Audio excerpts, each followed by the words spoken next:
여러분 반갑습니다. 빵식입니다. 자, 이번 시간은 탄핵의 진실 시간입니다.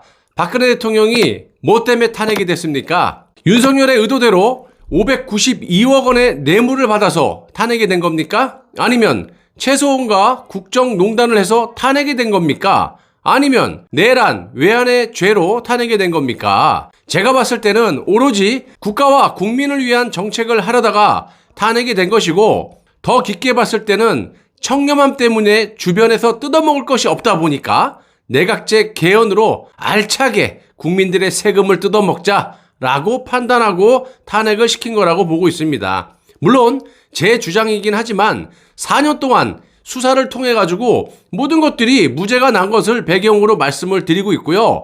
탄핵 전국 때는 없었던 탄핵의 진실을 바탕으로 이런 방송을 여러분들께 제공하는 겁니다. 한마디로 거짓 없이 탄핵 전국 때 검찰, 법원의 조작 날조가 어떻게 이루어졌는지를 말씀을 드리는 거예요.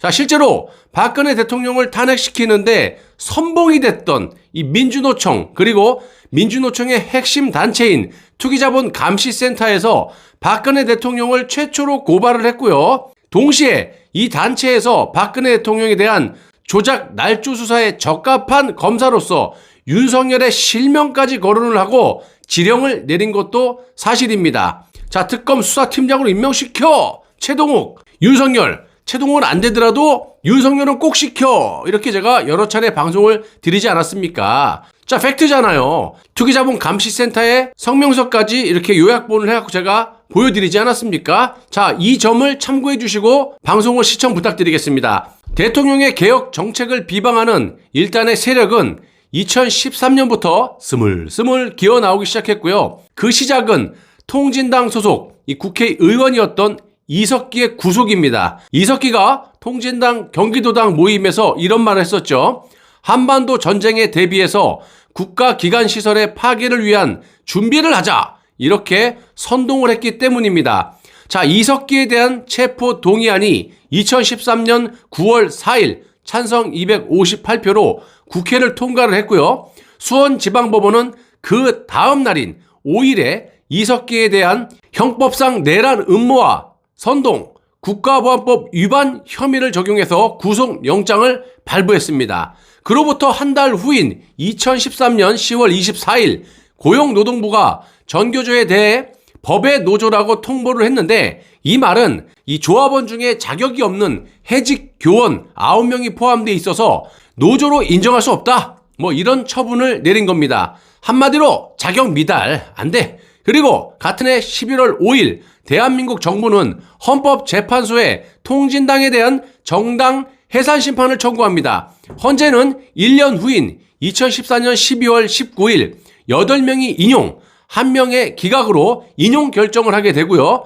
헌재는 통진당 소속 국회의원 5명에 대해서도 의원직 상실을 선고하고, 대법원은 2015년 1월 22일에 이석기에게 징역 9년과 자격정지 7년을 선고한 원심을 확정해버립니다. 교육부는 2015년 10월 중학교, 고등학교 역사 교과서에 국정화 방침을 발표했었는데요. 이유는 교학사에서 출간한 한국사 교과서 내용 중에 상당수가 이념 편향 논란을 일으킨 것은 물론 내용 자체에도 오류가 많아서 교과서로 부적합하다라는 비판이 제기됐기 때문입니다. 왜곡된 우리 현대사를 바로잡기 위해서 박근혜 정부는 한국사 교과서에 한해 국정화 방침을 정했고요. 이에 문화예술계를 장악하고 있는 이 좌파 세력의 거센 저항에 맞닥뜨리게 됐고, 거기에다가 박근혜 대통령이 강력하게 추진한 이 대북 정책은 북한을 추종하는 주사파 세력들에게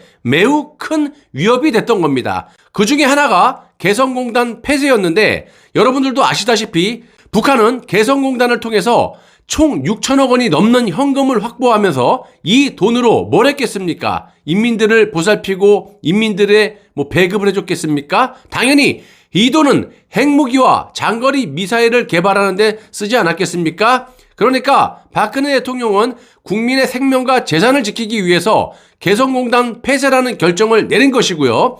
이에 한겨레 신문은 개성공단 폐쇄가 최서원의 작품이라고 또 거짓 보도를 했다가 최소원과 무관한 사실을 확인하고 정정 보도하는 그런 일까지 벌어지기도 했던 겁니다.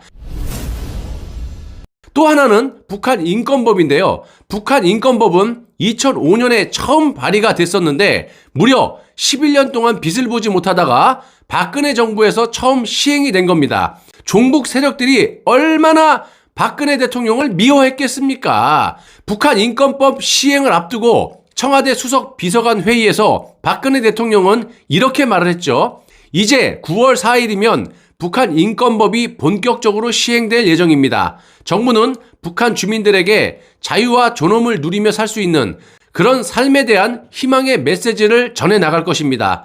북한 인권법은 북한 주민들의 인권 보호를 위해 북한 인권기록센터와 북한 인권재단을 설치, 운영을 해서 북한에서 벌어지는 인권 유린을 체계적으로 기록하는 것을 핵심 내용으로 하고 있습니다. 자, 북한 인권법은 실제로 북한 주민들을 동요하게 만들었고요. 북한 정권의 붕괴를 예고하는 그런 신호탄이 되었습니다. 실제로 당시 북한의 붕괴를 예측하고 대비하기 위해서 이런 대책들을 구상하고 있었다라고 하는데 반대로 김정은이 입장에서는 어떻겠습니까? 정권 붕괴가 두려웠기 때문에 여러 루트를 통해서 박근혜 대통령의 탄핵을 주도했다라는 말들도 심심치 않게 들려왔고 또 현실이 딱 들어맞는 것들도 사실인 듯합니다. 화천대유부터 해가지고 이재명이 탄핵 당시 발언들, 제가 탄핵의 주범이 또 따로 있었다. 이 이재명이 핵심 주범이었다라는 정말 논리적인 방송을 지난주에 하지 않았습니까? 그리고 민주노총의 지령을 받은 윤석열의 거짓 조작 날조 수사 등등등. 자, 문재인처럼 공산주의를 좋아하는 자와 달리 박근혜 대통령은 지극히 정상적인 대통령이자 국가와 국민을 위한 정책을 한 겁니다. 자, 그런데 자유민주주의 체제의 대통령이라고 하고 있는 이 문재인은 남베트남의 패망, 즉 공산주의가 된 것을 보고 희열을 느꼈다. 이런 말을 하는, 야, 이런 자가 무슨 놈의 자유민주주의 체제의 대통령이라고 할 수가 있겠습니까? 이런 문재인과는 완전히 틀린 아주 정상적인 정책들을 펼치다 보니까, 즉 국가와 국민을 위한, 내가 좀 욕을 먹고 부담이 되더라도 남들이 못했던 것을 정책으로 국민을 위한 그런 것을 해다가 결국에는 저들의 선동에 탄핵이 된 겁니다. 이렇게 정상적인 정책들을 펼치다 보니까 종북 세력들은 이를 못마땅하게 여기고 거짓 날조 선동으로 지들이 할 수 있는 게 이게밖에 더 있겠습니까? 자기들이 무슨 국가 경영을 잘하겠습니까? 할 줄 아는 거라고 그냥 수류탄 들고 선동질하는 거, 데모하는 거밖에 더 있냐고요. 태어날 때부터 태생 자체가 그냥 국민들에게 피해주는, 지들만 이롭게 하는 그런 짓거리들만 해왔는데 그게 뭐 말로만 전향이 된다고 전향이 되겠고 죽을 때까지 버릇이 어디 가겠습니까? 그리고 사상 자체가 주체 사상. 왜 주사파라 그럽니까? 북한 김일성의 주체 사상이 딱 들어박혀 있어요. 아직까지도 보수 정당에 그런 인간들이 많이 있죠? 하태경 같은 자들. 자, 헌법이 보장된 임기를 썩은 무 자르듯이 잘라버리고 감옥으로 집어넣은 후에 이 나라의 모든 시스템을 붕괴시키고 국민들의 삶을 공산주의자들답게 아주 공평하게 북한의 인민처럼 우리 국민들을 만들어 놓지 않았습니까? 4년 반 만에.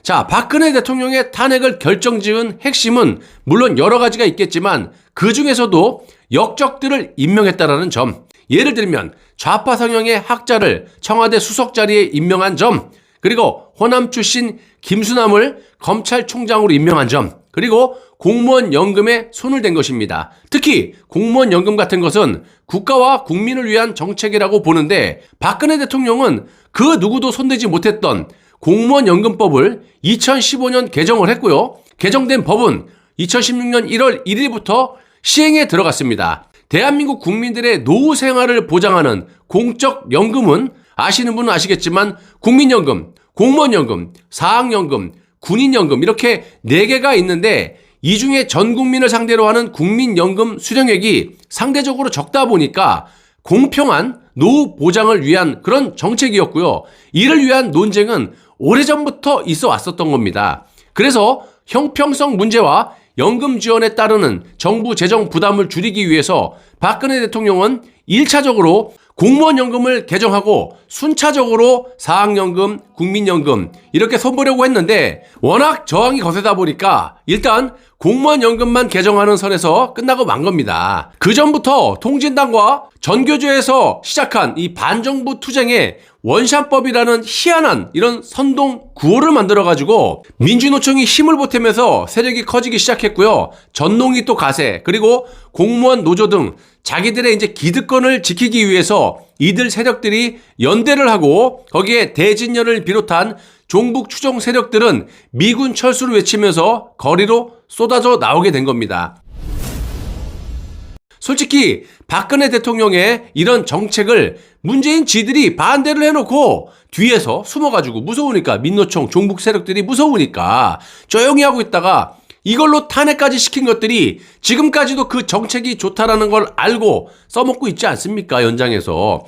쉽게 말씀드리면 좋은 걸 알면서도 자신들의 안위를 위해서 민주노총과 종북들의 심기를 건들지 못한 겁니다. 그러니까 한마디로 국가와 국민을 위해서 대통령질을 한 게 아니라 박근혜 대통령처럼 국가와 국민을 위해서 조금 무리가 되더라도 내가 좀 피해를 입더라도 저런 정책들, 국민을 위한, 국가를 위한 정책을 했어야 되는데 그러지 못한 것들이 지금 이 나라를 지배하고 있다라는 거예요. 자, 그런데 여장부도 아니고 솔직히 박근혜 대통령께서 국가와 국민을 위해서 올바른 정책을 시도하다가 저들의 선동에 탄핵을 당한 것이고 온갖 조작 날조로 대통령을 탄핵, 감옥에 보내고 그 공으로 서울중앙지검장으로 급상승 진급을 한 뒤에 문재인의 지령을 받아서 이명박 박근혜 정권의 보수인사 수천 명을 강압적으로 조작 날조 수사를 한 후에 200여 명이 넘는 그런 인사를 감옥에 보내고 보수를 괴멸시킨 겁니다. 또 이 공로로 검찰총장으로 임명이 된 후에 문재인 정부를 비호하고 이지스 방패 역할을 했던 겁니다. 그 과정에서 조국을 수사한 것에 우파의 많은 분들이 마치 윤석열이 문재인 정권의 반기를 든 것처럼 오판을 하시고 지금까지 선동에 놀아나고 계시는 겁니다. 윤석열의 보수 완전 괴멸에 많은 분들이 지금까지도 동참하고 있다라는 말씀입니다. 지금이라도 늦지 않았으니까 윤석열의 죄를 전 국민에게 낱낱이 퍼뜨려서 여론이 우리 쪽으로 돌아서게 해야 되는 겁니다. 그래야지만 여러분들이 원하시는 정상적인 정권 교체, 문재인을 비롯한 그 끈앞풀들을 감옥에 보낼 수 있는 거죠.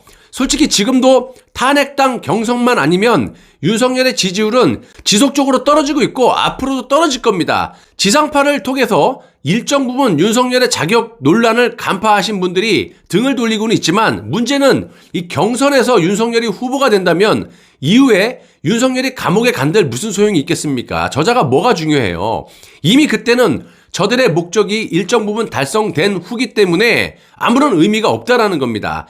정녕 여러분들이 정권 교체를 희망하고 문재인 정권을 완전히 그냥 잘못된 폐악을 법치국가니까 법으로서 저들을 벌하려면 윤석열은 안 된다는 거예요. 자, 일단은 윤석열과 문재인은 한 몸인 게 분명히 밝혀져 있고요. 알면서도 저들은 윤석열을 비호 찬양하는 겁니다. 왜? 저들이 같이 주범들이기 때문에 그러는 거예요. 여러분들은 주범이 아니잖아요. 그런데 왜 저들과 같이, 공범들과 같이 선동이 돼갖고 윤석열을 미느냐 이 말입니다. 정권교체 절대 100% 안 된다고 제가 논리적으로 방송을 수차례 하지 않았습니까? 그 방송을 보고도 이해를 못 되신다면 정말 답이 없죠. 홍준표를 비롯한 나머지 후보들은 결코 탄핵의 진실을 토론회 때 말하지 않는다면 윤석열을 이기지 못할 거고요. 왜? 아까도 말씀드렸지만 이 탄핵당의 당원들, 핵심 당원, 그 다음에 일반 당원, 그리고 중진급 이상들이 다 공범이기 때문에 잘못이 있는 거 알면서도 대선의 패배, 필패할 걸 알면서도 윤석열을 미는 거예요. 그럼 여러분들은 무슨 이해관계가 있길래 윤석열을 밉니까?